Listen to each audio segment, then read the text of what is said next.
definido, né, com todas as suas nuances, com todas as suas questões específicas, estão ao longo da escatologia sendo expostos.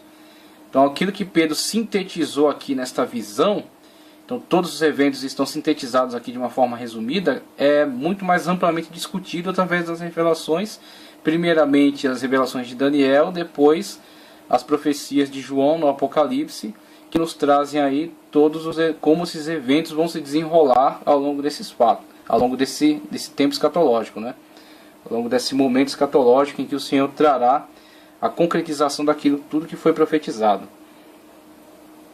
No mesmo instante em que Jesus subiu aos céus após a sua ressurreição, 2 anjos disseram aos discípulos: esse Jesus que dentre vós foi assunto ao céu, virá do modo como viste subir. Veja só, do modo como viste subir. Então, no modo como viste subir, o verás vir. Só que os apóstolos estarão com o Senhor, juntamente com a igreja. Então, o que é importante aqui é dizer, será visto, será contemplado, né? Será algo revelado a todos, não será oculto, né? Não será de surpresa, mas será algo que todos poderão contemplar, né? Todos poderão visualizar. O próprio Jesus fecha o Apocalipse com a seguinte promessa: certamente cedo venho, Apocalipse 22:20. Então tem esses diversos textos bíblicos que estão relacionados ao evento, ao grande evento, né, a vinda do Senhor, e analisando eles especificamente, a forma como descrevem, podemos visualizar tanto o arrebatamento quanto a vinda do Senhor, tanto quanto a parousia, né, que é a vinda física do Senhor em glória.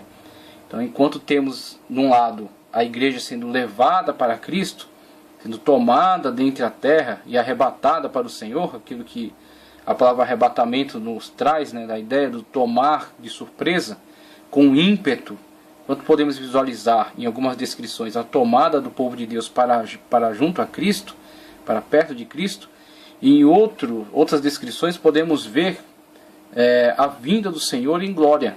Então temos aí tantos versículos que ilustram o arrebatamento, quanto versículos que ilustram a parousia. Por isso que subdividimos os eventos e conseguimos então, alinhando essas duas descrições, encontrar a descrição total do evento, a vinda do Senhor. A vinda do Senhor está completamente descrita em arrebatamento e parousia. Arrebatamento visualiza essa tomada repentina e impetuosa do povo de Deus para perto de Cristo. E a parousia descreve a vinda de Cristo juntamente com os seus para implantar o seu reino. Tá, ok? Há descrições tanto das características de uma etapa do evento, quanto as características da outra etapa. Os teólogos liberais têm ensinado por muito tempo que essas promessas de Jesus não se referem à sua vinda pessoal à Terra. Eles têm afirmado que o que entendemos por vinda pessoal de Cristo se refere ao ato da pessoa receber o Espírito de Cristo, bem como seus ensinamentos éticos para viver um tipo de vida moldada na forma de vida que ele viveu, à base da ética e do amor. Isso quer dizer que sempre que alguém se dispõe a copiar o tipo de conduta de Jesus, significa que Jesus veio para essa pessoa.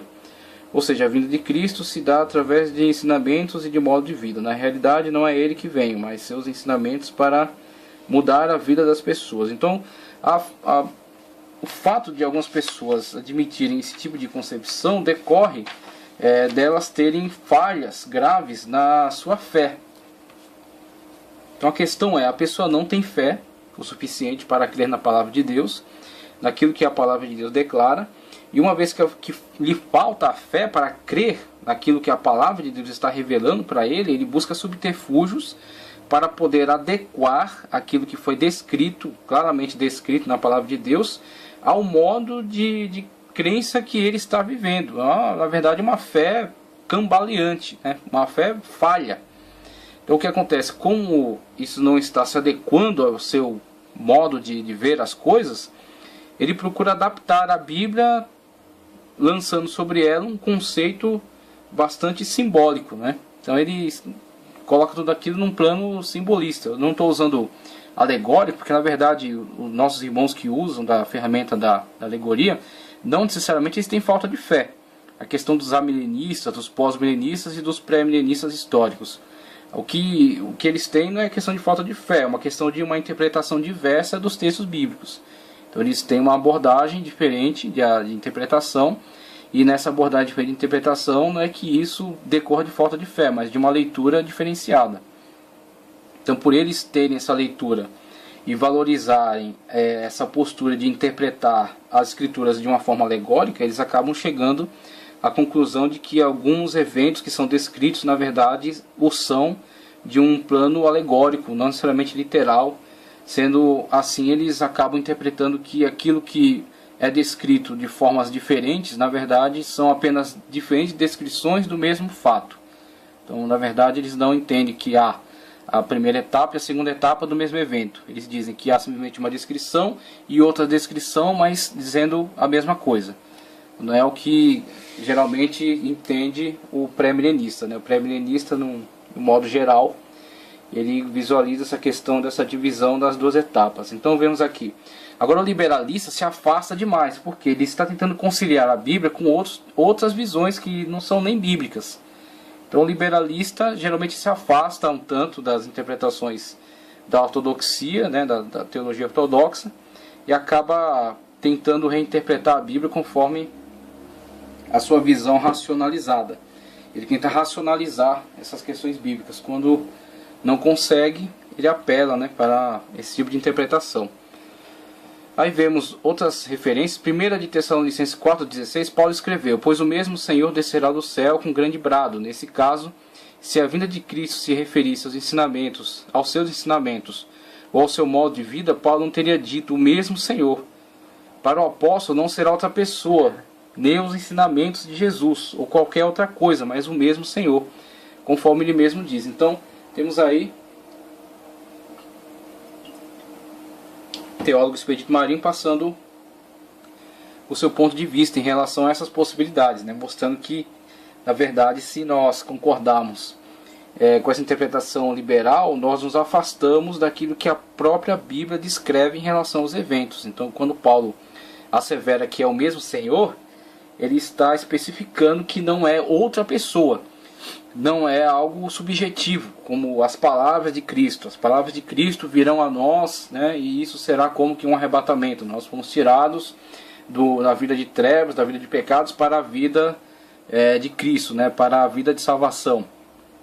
E isso é como um arrebatamento. Seria uma leitura deslocada daquilo que a própria Escritura diz acerca desses eventos. Então a Escritura os descreve como o próprio Senhor, o mesmo Senhor.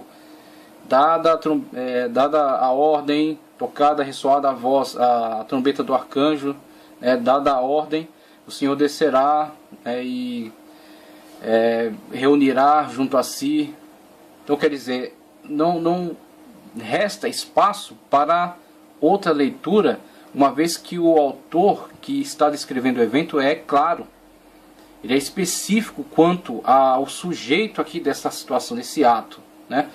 Ele diz, é o mesmo Senhor, é uma ação dele, parte dele, ele é o principal aqui neste evento, ele é quem desencadeia aqui todas essas ações. Então não podemos substituí-lo por algo que não seja ele. Não podemos colocar isso aqui num plano subjetivo, como se fossem as palavras dele, como se fossem apenas um ato salvador, um ato de transferir a pessoa de uma vida de pecado para uma vida de salvação. Na verdade, isso aqui é um evento específico que está sendo dirigido pelo Senhor. É o mesmo Senhor. Então é isso que o teólogo aqui procura deixar muito claro, e é isso que nós cremos também com relação à descrição desses eventos. Ora, essas pessoas já receberam a vinda de Cristo por meio de seus ensinamentos e desses dons, então que tipo de vinda de Cristo é essa, senão a sua própria pessoa? Nesse caso, as promessas não deveriam ser feitas aos crentes, mas aos crentes que já receberam, mas aos descrentes que ainda não a receberam. Mas não é isso que lemos na Bíblia. Às vezes, em vez disso, as promessas são feitas aos próprios crentes que já receberam tudo aquilo que o Senhor já deu. O que resta agora para os crentes é esperar Jesus voltar para levá-los para si.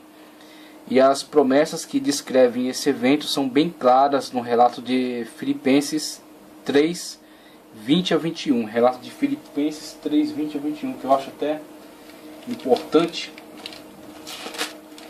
nós fazemos a leitura desse texto. Filipenses 3, 20 a 21. É algo bastante esclarecedor em relação a esses eventos, quando diz: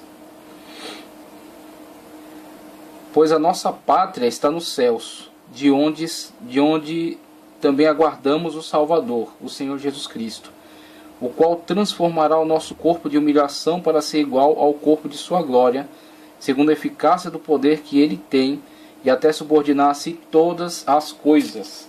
Então, vemos aí na descrição do apóstolo Paulo, quando escreveu sua carta aos Filipenses, que existe uma ação de Deus por meio da qual nosso corpo será transformado. Então, isso aí, diante da falta de fé de alguns leitores, existe, claro, uma dificuldade em se concordar com essas manifestações. Como nosso corpo será transformado, como nós seremos mudados em outra natureza, como nós seremos transportados para o reino espiritual. Então, aqueles que tentam trabalhar apenas num modo de racionalismo humano, negando tudo aquilo que é espiritual, negando tudo aquilo que é sobrenatural, terão grande dificuldade em fazer essa leitura, porque a Sagrada Escritura é teopneustos, né, inspirada por Deus, e ela fala de coisas sobrenaturais, ela fala de coisas espirituais. Então, não fazer a leitura concordando com as suas características de sobrenatural é desrespeitá-la naquilo que ela está descrevendo. A Bíblia está descrevendo isso desta forma. Então, este evento não pode ser simplesmente colocado num plano de um evento simbólico. Colocá-lo num plano de evento simbólico é mostrar a incapacidade de leitura. O texto está indicando que é um evento que acontecerá num plano físico, literal, né? E que provocará uma transformação na vida das pessoas. Aquele que sofrer a ação deste evento será transformado. Haverá uma transformação de sua natureza. Explicar isso, colocar isso detalhadamente não é necessário, porque isso é um evento sobrenatural que aguarda o seu cumprimento. Quando este ser sobrenatural começar esse processo, desenrolar esse processo, então nós sofreremos a ação dele, este que tem competência para realizar esta ação. Então o Senhor, que tem competência para isso, realizará esse processo de transformação e levará aqueles que estão debaixo da sua salvação, aqueles que estão submetidos à sua graça, os levará para perto de si. Como? Transformando a sua natureza, fazendo com que recebam corpos gloriosos, assim como ele recebeu. Na sua ressurreição, ele deixou muito claro para os seus discípulos que, ao verem aquele homem que estava morto e que ressuscitou, não estavam vendo um espírito. Não estavam vendo, vamos colocar assim, uma alma penada, como muitos hoje colocariam, né? Não é um ser etéreo, não é um ser, não é uma emanação, não é uma luz, né? Não é um fantasma. É um ser que pode ser tocado, é um ser que pode tocar, é um ser que pode consumir alimento, tomar alguma bebida, ser tocado, né? Como ele falou para Tomé, tocar nas marcas, né? E tomar vergonha na cara, e deixar de ser incrédulo e ser crente. Então fala para Tomé tocar, é possível tocar esse ser. Mas ao mesmo tempo que é possível tocar esse ser não está limitado nem ao tempo nem ao espaço. Porque ele diz aos discípulos para irem a Jerusalém, que ele vai encontrar-se com eles. Quando os discípulos chegam lá, Jesus já está lá. Por onde ele foi? Como ele chegou? Né? Quando os discípulos se reúnem num lugar fechado com medo da perseguição, da retaliação que estava sendo prometida, já programada pelos judeus, Jesus aparece no meio deles. Jesus não bate na porta, né? Jesus não espera lá de fora, toca a campainha, né? Manda alguém chamar, manda uma mensagem pelo WhatsApp. Não, nada disso. Ele simplesmente aparece no meio dos discípulos. Aí eles, diante daquele susto, eles ficam atônitos, e aí ele já trata de tranquilizá-los. Não é um espírito, né? Tragam algo para comer. E aí mostra para eles que existe algo que está muito além da compreensão deles. Estava muito além da compreensão daqueles discípulos que estavam no momento, que contemplaram, que viram, que tocaram. E está muito mais distante ainda da compreensão da nossa geração. Nossa geração incrédula, nossa geração cética, a nossa geração que tem sido atormentada por uma ciência ateia, inútil, ridícula, que tem negado aquilo que está diante dos seus olhos, né, acerca da ação de Deus, da criação de Deus. Não toda a ciência, porque tem muita ciência séria praticada por pessoas que respeitam as evidências, respeitam aquilo que é demonstrado pela própria natureza, além de crerem e respeitarem aquilo que a palavra de Deus diz acerca da verdade. Muitos cientistas que são pessoas coerentes. Então temos aí uma grande batalha a enfrentar, que é o que? Vencer essas barreiras, a barreira da incredulidade. Então a Bíblia nos descreve este evento desta forma. Não adianta inventar outra descrição, é esta. Não poderemos compreendê-la totalmente, como os discípulos que estavam diante do Mestre, num corpo glorioso, não compreenderam. Mas uma coisa podemos fazer, podemos crer.